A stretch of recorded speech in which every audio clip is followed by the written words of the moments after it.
saya dari SDN Sari Malaka.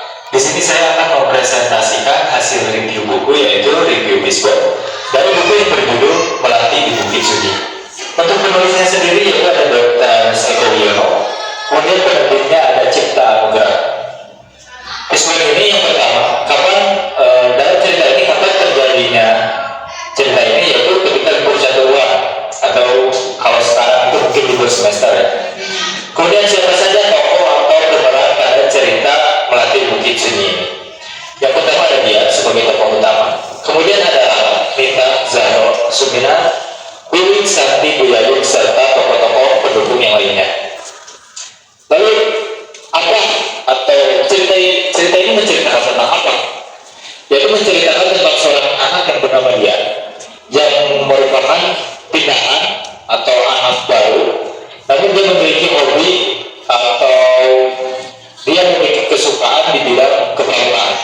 Sampai suatu ketika dia memiliki banyak temannya yang iri, tapi setelah berteman bersama dia menjadi anak yang baik. Akhirnya mereka berjalan ke hutan.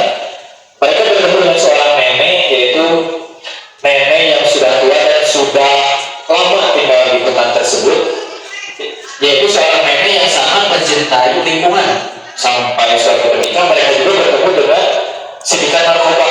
Teman-teman dia sampai diculik, namun akhirnya sindikat narkoba tersebut bisa ditangkap oleh dia dan kawan-kawannya.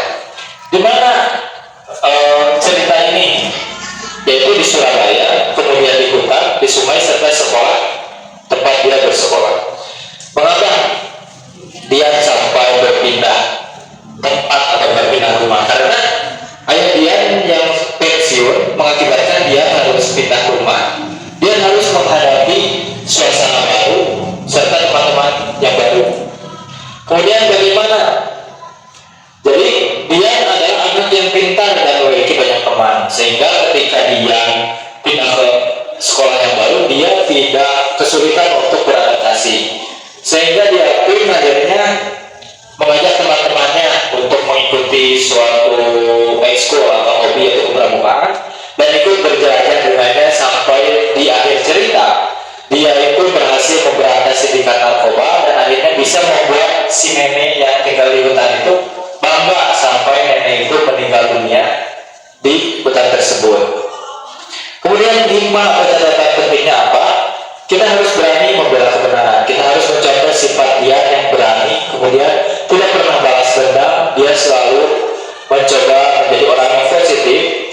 Kemudian jangan pernah merasa paling hebat dan harus tetap saling menjaga sesama makhluk hidup. Entah teman kita pernah berbuat hal buruk apapun, kita tetap harus menjaganya dan selalu berbuat kebaikan.